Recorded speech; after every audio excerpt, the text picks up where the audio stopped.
nangyari, unang-una, syempre kay God, minsan lang ako irehe.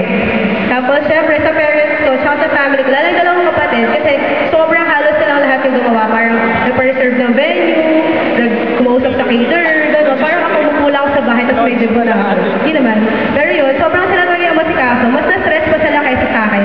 Kasi sobrang, sabi ko, Karen, gawin mo na to, Karen, gawin mo na yan. Tapos medyo stress ako, mas na-stress din sila kasi alam nila na pag hindi ko yung ginawa, walang mangyayari. Kaya yun, sobrang thankful ako sa family ko kasi sobrang family effort yung pag-prank ang gawin. Ayun, tapos, syempre, thank you rin sa inyo lahat kasi syempre, kung hindi kayo dumating, edi wala ako. Wala akong joke lang. Tapos, syempre, kasi hindi naman ako talaga nag-look forward sa araw na to. Sobrang before nito, hindi ako na-excite kasi ayoko tumanda.